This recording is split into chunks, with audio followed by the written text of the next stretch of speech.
Welcome into another one-on-one conversation here at OKPreps Media Day. I'm Michael Knight, joined by Edmond Santa Fe junior wide receiver Talyn Shettron. Talyn, great season, not only for you but for Santa Fe as well last year.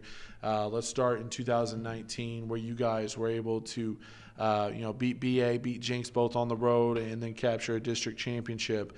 What are some of the things that you can take away from your experience last season? Big year for you, but also a great season for the team as well.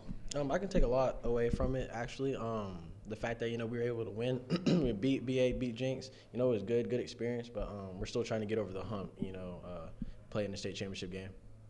How does that motivate you guys? Because, look, you won the district, but at the same time, an early exit in the playoffs. How much do you use that as motivation this offseason, going into a new year? It's all we've been talking about. We use it as great motivation because, we want to play more than 11 games this year. We want to play 13. That's our main goal. Going into the offseason, obviously this has been extremely different with everything going on. How have you guys stayed connected when the pandemic was going on and everything was closed down? Obviously, you're able to work out as a team now, but before that, how were you guys able to stay connected and continue working together? Pretty much just through social media, through Snapchat. We'd text each other. We'd go to a field, by someone's house, and go work out, get some good work in. Like I said before we sat down here, man, I've talked with you, since before your sophomore season, and I know about you as a football player, one of the best wide receivers in the state, but I want to know more about you as an individual. Just talk to me a little bit about your story, where you come from, and because, I think that's interesting because a lot of people know you as a football player. Talk to me more about you as a person. Well, I'm adopted. My parents, my adopted parents are from a little small town in Colorado.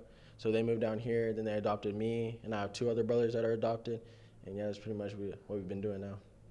At what point, were you born here? Did they come down and then adopted? Tell me a little bit about that story. I was born here. I was born here in Oklahoma City. And then obviously you met up with them, your brothers as well. How has that relationship continued to grow? Obviously, look, it's a little unconventional, but at the same time, talk about that. For you, I'm sure it's normal at this point. Yeah, it's normal. We're just family. I look at them as family. I look at them, my mom and my dad. I see my brothers as my brothers, so it's just normal for me. Now for you, going into this offseason, obviously it's, a big year for you going into junior season. Yeah, look, I wrote down here, recruited by everyone. You're getting recruited by schools all over the country. What's that been like for you going through this process, as a guy who, you're still a young cat. You still got a lot of football left to be played. What's it like to go through this process so early on? It's great. Not every single kid gets to do it, so I'm going to cherish it. But, we've just, me and my family, we've taken it one step at a time and looking for a school to eventually commit to. So it's been good.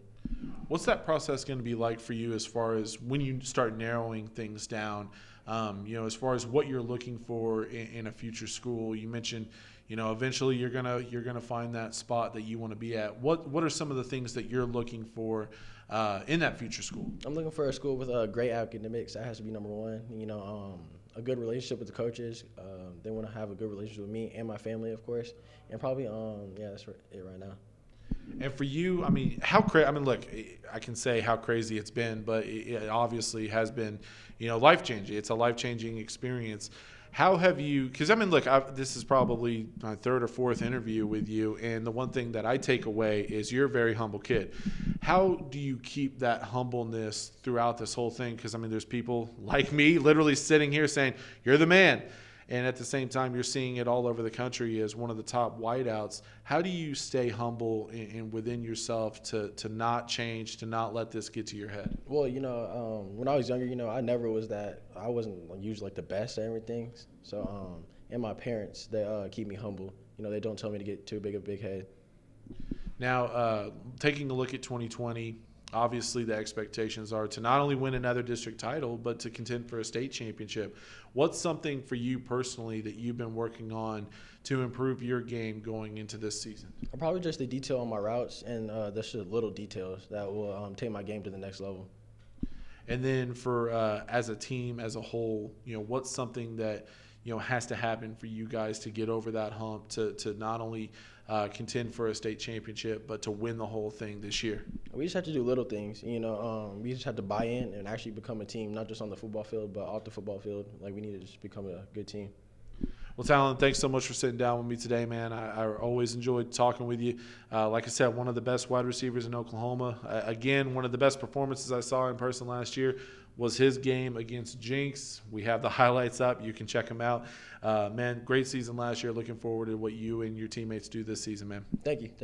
He's Talyn Shettron. I'm Michael Knight, and this has been another one-on-one session here at OKPreps Media Days.